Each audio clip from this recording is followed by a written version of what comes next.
Classrooms these days have an abundance of access to technology that makes it easier not only for the instructors, but for the students as well.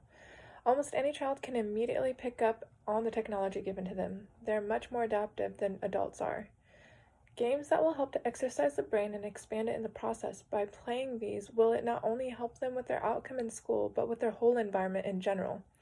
Being around their peers or friends, being able to handle any situation outside of school, or simply being able to control the means of their concentration by collecting the required information on the subject's strengths and weaknesses and outlining the preferences needed in order to identify the activities that they could participate through certain environments, the correct solutions can be assessed and used to help them move forward and gain the knowledge that they need to obtain the materials needed to succeed.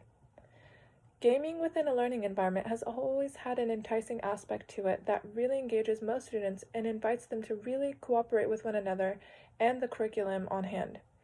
It is a better way of social networking within classrooms and to expand their minds even further with their creative skills that gaming introduces to children of all ages. This case study will allow me to understand the functions behind social gamification and how educational gaming will help to improve how effective learning will become within the classroom. As a result of rapid changes in the way technology interacts with almost all aspects of contemporary life, today we live in the presence of a generation of kids who have known no time untouched by the promises and pitfalls of digital technology. Children in this day and age are usually seen with some sort of device or gaming tool in their hands. They use it as a means to keep themselves entertained. They become consumed by any device within their grasp.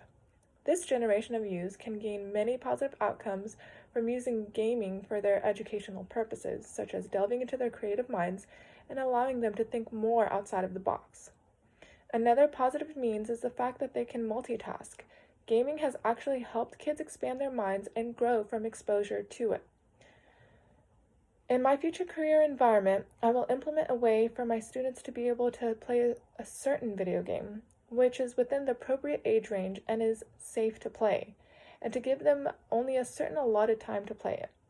It would be something interactive that would allow them to play together as a group. That way it increases student engagement within the classroom by exchanging of ideas. As stated in the infographics, there are different elements of gaming that educators can use for educational gains. There's progression, which allows the individual to view their success accordingly throughout the game.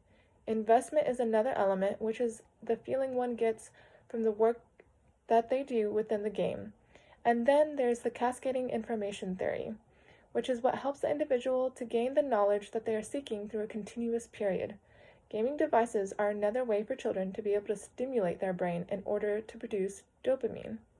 Dopamine helps orient attention and encourages the creation of connections between neurons.